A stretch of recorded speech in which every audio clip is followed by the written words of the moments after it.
From the outside, the Seaman family looked perfect. A respected teacher, a successful husband, a beautiful suburban life. But over Mother's Day weekend, that image shattered. Robert Seaman suddenly disappeared.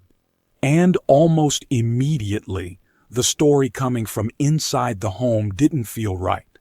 Because the deeper investigators looked, the more disturbing the picture became. This wasn't just a troubled marriage.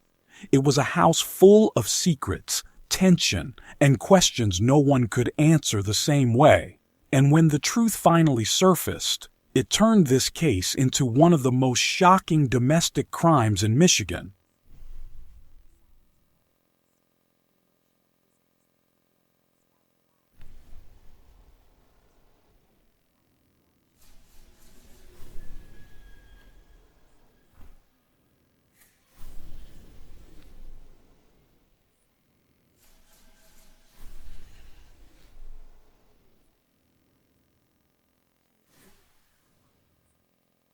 Love True Crime, the ultimate serial killer coloring book, features 65 notorious killers brought to life in bold black and white line art. Single-sided pages, dark, detailed, unforgettable. Available now on Amazon.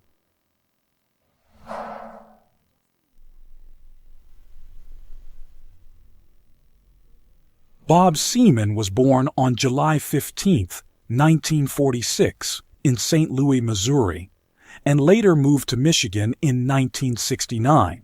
Nancy Ann Seaman, born Nancy Ann D'Onofrio on May 13, 1952, would later build a reputation as a bright, disciplined, high-achieving woman. Public reporting described her as the valedictorian of her high school class. In time, she became a fourth-grade teacher at Longacre Elementary School in Farmington Hills, Michigan, where she was seen as patient, kind, and deeply competent. Nancy later said she met Bob in 1972 and was quickly drawn to him. He seemed strong, charismatic, confident, and protective. He had presence. He looked to her like the kind of man who could make a woman feel safe. That early image matters because years later, when she was on trial for his murder, Nancy's entire defense depended on the claim that the man who had first attracted her had gradually become the man she feared most. They married and built a family together. They had 2 sons, Jeff and Greg. As the years passed, they created the image many couples work hard to project: 2 parents, 2 children, a successful home, and the appearance of order. Bob built a serious career in the auto industry. Reporting says he worked at Ford Motor Company and later at Borg-Warner. Nancy became an educator and eventually a highly regarded one. From the outside, they looked like they were doing everything right. But according to Nancy, trouble began very early in the marriage. She later claimed that not long after they wed, Bob became violent for the first time. She described an incident after a wedding in which, while drunk, he allegedly tried to push her from a moving car. Over the years, she said, the violence was not constant every day, but it existed in bursts. Physical aggression here, intimidation there, verbal abuse in between. She said the pattern created a marriage built around anticipating his moods and avoiding anything that might trigger him. That claim became central to the defense years later, but it was also sharply disputed, especially by the couple's older son, Jeff, who said he never saw his father abuse his mother. For a long time, the Seamans still maintained the structure of a conventional family. The boys grew up. Bob's interests deepened. He loved cars, especially classic cars, and later testimony described a remarkable collection that included multiple valuable vehicles, some worth more than $100,000. He also developed a strong identity around sports, especially baseball and girls' fast-pitch softball. That passion became one of the defining parts of his later life. Then came one of the major turning points in the family story. Around 1995, according to CBS reporting and witness accounts, Bob lost his high-paying corporate position. At the same time, Nancy's teaching career was becoming more established. That shift appears to have changed the emotional balance of the marriage. Bob, who had long defined himself through work, status, and competence, was suddenly on shakier ground. Nancy, meanwhile, was becoming more financially central to the household. Their son Jeff later said the change was hard on both of them. Bob seemed to lose part of his identity. Nancy became resentful. The marriage, already damaged, appears to have become more unstable after that. After leaving the corporate world, Bob threw himself into the Upper Deck, a batting cage business in Northville. It was more than a business, it was a world. It gave him purpose, community, and admiration. He coached children. He mentored young athletes. He spent long hours around baseball culture. He seems to have found there something he may have felt slipping away elsewhere: relevance. And it was through that world that the Dumbletons entered the center of the Seaman family story. Bob became very close to Dick and Julie Dumbleton and their children. He coached the kids. Julie helped with bookkeeping. The families became tightly connected through softball and the Upper Deck. But over time, that closeness began to look very different depending on who was describing it.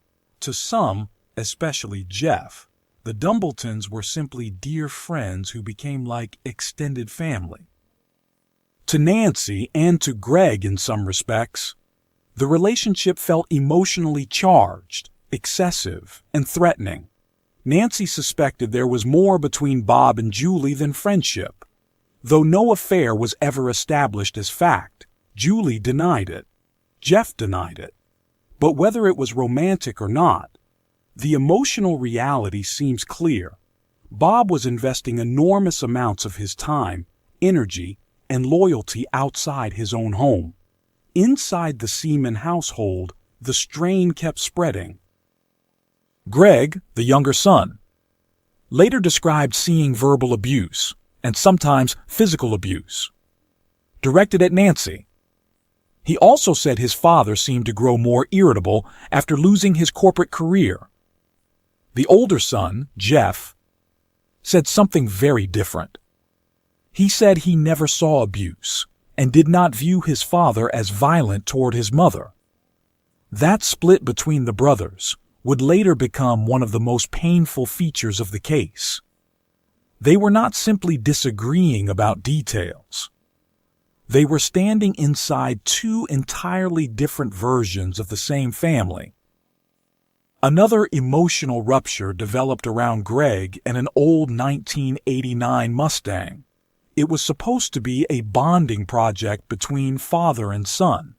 Instead, according to Nancy's side and later reporting, it became another source of conflict. The project fell apart. Greg was allegedly driven out after a major blow-up. Then Bob reportedly gave the Mustang to the Dumbletons. If true, that would have made the symbolic injury even worse. A car that had once represented father-son connection now became another sign that Bob's loyalty was drifting elsewhere. Nancy later pointed to a 2001 incident as one of the clearest moments in the marriage's decline. She said Bob threw a chair at her, injuring her badly enough that she went to the emergency room. Yet even then, she said, she did not tell the truth about what had happened. She later explained that while she was there, she saw a parent from her school. She could not bear the thought that word of domestic abuse might spread through the school community. That detail is revealing not only because of the alleged violence, but because it suggests how strongly Nancy clung to image, composure, and reputation. Even in pain, she was still trying to preserve the life she showed the world. By the early 2000s, the marriage seems to have reached a point where it was no longer simply unhappy. It was breaking apart. Bob was deeply immersed in sports, cars, and the Dumbletons. Nancy and Bob were, according to reporting, living increasingly separate emotional lives. Long-form reporting described Bob as spending time in the basement, the couple communicating through hostile notes, and the home itself reflecting the bitterness between them. The glamour of the family image had long since faded inside the house. What remained was resentment, suspicion, fear, and unfinished conflict. Then came another blow. In late December 2003, Nancy's mother died suddenly. That loss added emotional pressure to a woman who, by then, was already describing herself as frightened, exhausted, and trapped. In January 2004, she reportedly told Jeff and his wife Becca that Bob had been beating her and showed them a bruise. Around that same period, she began quietly looking at condominiums. This was not a fantasy of leaving someday. It was the beginning of an actual plan. By late January 2004, Nancy had put money down on a condo at King's Crossing. Reporting says she wanted the paperwork sent to her school so Bob would not find out. She later told people she feared he would kill her if he learned she planned to leave. Whether one believes that fear was justified or exaggerated, it is clear that by early 2004, Nancy was making secret moves toward a separate life. At the same time, Bob was dealing with his own grievances. In February 2004, he received notice of an anonymous complaint made to the CompuWare Softball Association, suggesting impropriety with players. The complaint went nowhere, but reporting says Bob believed Nancy had made it. That episode added yet another layer of suspicion and hostility to the final months of the marriage. In March 2004, papers related to Nancy's condo purchase reportedly arrived at the house, meaning Bob learned about the secret property. Around the same period, he stopped paying the mortgage. According to later reporting, he no longer saw the point in maintaining the house while the marriage was collapsing. By then, both Nancy and Bob seemed to have been preparing in different ways for the end. In early April 2004, Bob went to St. Louis to spend time with his father, who was having surgery. Then, in early May, he traveled to Arizona to see his brother Dennis. That trip became one of the most important turning points in the case. Bob reportedly told Dennis that the marriage was over. He discussed Nancy's condo. He discussed the softball complaint. And Dennis told him something that may have changed the emotional temperature of everything that followed. In a divorce, Bob might be entitled to half of Nancy's assets as well. Dennis later said he regretted telling him that because he believed Bob probably took that information back to Michigan and confronted Nancy with it. Bob returned to Michigan for Mother's Day weekend. On Saturday, May 8, 2004, Dennis and his wife took him to the airport. Dennis urged him not to go back to the family house. But Bob did return. Nancy was not home that night. Reporting says she stayed with Jeff and Becca. The next day was Mother's Day, Sunday, May 9th. Bob was seen at a ball field where Julie Dumbleton's daughter, Jenna, was umpiring. There was a routine to his life at that point, and one of those routines was his standing Monday pitching session with Jenna. He was expected to show up the next day. Also on Mother's Day, prosecutors later proved Nancy bought a hatchet at Home Depot. Surveillance footage showed the purchase at 7:37 p.m. That hatchet purchase became one of the most powerful pillars of the prosecution's case. Nancy claimed it was for yard work. Prosecutors argued it was preparation. Jeff later testified in a way that undermined her explanation by saying yard work had not been done for a long time. What happened next is where the last hours become contested. Nancy said the fatal confrontation happened on Monday morning, May 10, 2004. According to her testimony, Bob confronted her after realizing the condo was not for Greg, as she had told him, but for her. She said he blocked her path, armed himself with a kitchen knife, and chased her into the garage. There, terrified and believing he was going to kill her, she grabbed the hatchet and struck him. She later said she also used the knife against him in fear and panic. That was the defense story. A long-abused woman cornered during the most dangerous moment of separation, finally fighting for her life. The prosecution believed something else entirely. They argued the killing may actually have happened Sunday night, not Monday morning, pointing in part to the fact that Bob was found in the same clothes he had worn on Mother's Day. Whether the exact hour was Sunday night or Monday morning, what is not disputed is the violence of the attack.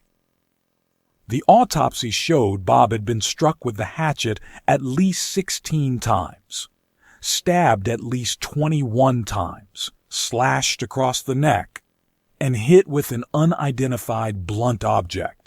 This was not a single desperate blow. It was a catastrophic overkill scene. And then came the part that damaged Nancy's self-defense claim the most. She did not call 911. She did not call her sons. She did not call a lawyer. She went to work. After the killing, Nancy went to school. Later, she bought cleaning supplies. Court records say she cleaned the garage with bleach, repainted parts of it to cover blood, wrapped Bob's body, and concealed it in the back of her vehicle.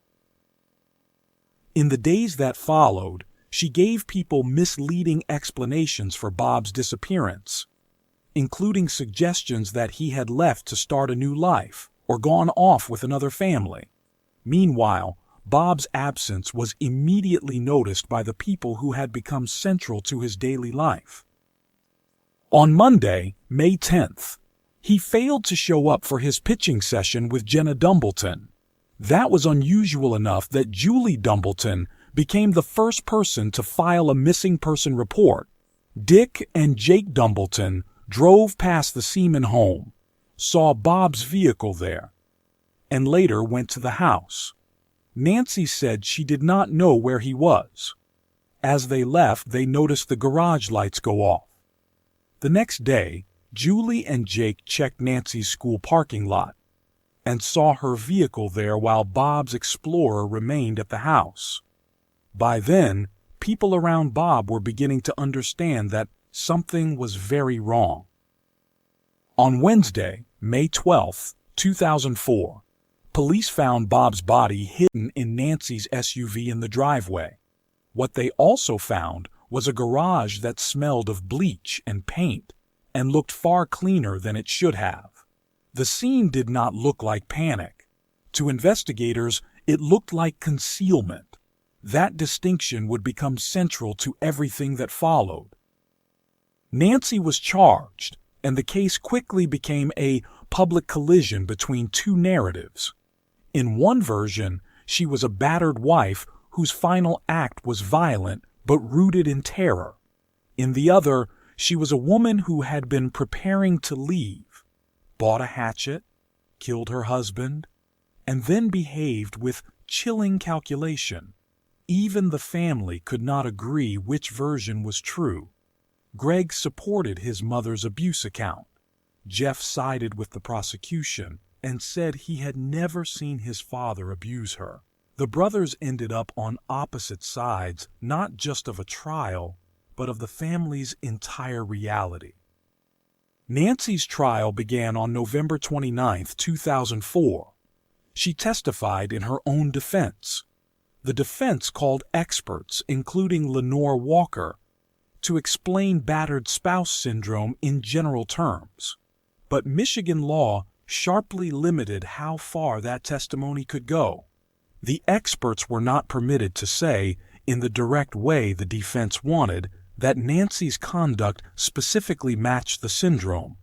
The prosecution, meanwhile, emphasized the hatchet purchase, the cleanup, the concealment, the lies, and the sheer number of wounds.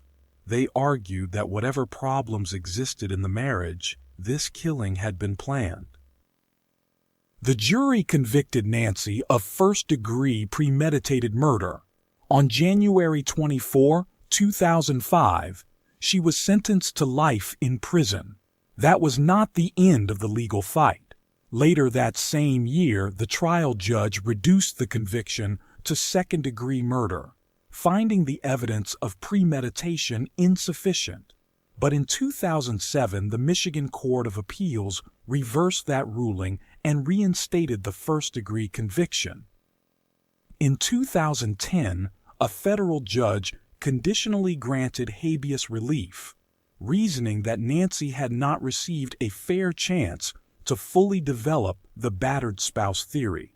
Then, in 2012, the Sixth Circuit reversed again, restoring the conviction and emphasizing that battered spouse syndrome was not itself a standalone defense under Michigan law. Legally, the first-degree murder conviction prevailed. Nancy remains incarcerated in Michigan, serving a life sentence. Technical case analysis. Technically, this case is fascinating because it sits at the intersection of premeditation evidence, post-offense behavior, and imperfect self-defense narrative structure. The prosecution's strongest technical points were not just the wounds themselves, but the sequence around them. The Home Depot hatchet purchase on Mother's Day, the later evidence that Nancy shoplifted and returned a similar hatchet, the bleach cleanup, the repainting of the garage, the concealment of the body in the vehicle, and the false stories told afterward. In a homicide trial, those facts do enormous work because they suggest a consciousness of guilt beyond the moment of violence itself. Even if a defendant claims the attack began in fear, the jury still has to evaluate what happened next. And here, what happened next was devastating for the defense. The defense's technical challenge was equally difficult. Self-defense cases often depend on immediacy, proportionality, and credibility. Nancy's team tried to frame the killing within the context of long-term abuse and the known danger period when an abused spouse prepares to leave. But the extraordinary number of wounds, the disputed timing, and especially the extensive cleanup undercut that theory for jurors.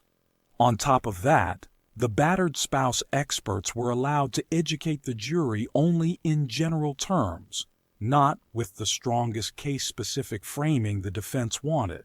That legal limitation mattered because it meant the jury heard the concept, but not the full interpretive bridge between the concept and Nancy's behavior. Psychological analysis. Psychologically, this case looks like the collapse of a family system into competing realities. Nancy appears as a woman built around control, dignity, and suppression. Publicly, she was composed, admired, and dependable. Privately, if her account is true, she was living in fear while still trying to preserve appearances. Bob appears as a man with enormous force of personality. Charismatic, status-driven, highly invested in competence, admiration, and emotional centrality.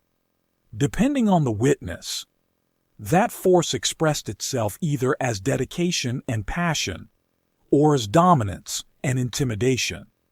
Jeff and Greg then carried opposite versions of the marriage into adulthood. Jeff identified with stability, structure, and his father's public reality, while Greg seems to have been more tuned to the household's emotional damage and his mother's suffering. The Dumbletons, meanwhile, functioned psychologically as an alternate attachment system for Bob and as a source of humiliation and displacement for Nancy. What makes the case so haunting is that it contains enough evidence to explain why people split so sharply over it. There is evidence that supports Nancy's fear narrative. There is also evidence that supports the state's theory of calculation. That is why this case still feels unresolved emotionally, even though it is resolved legally. The law reached an answer. The family never truly did.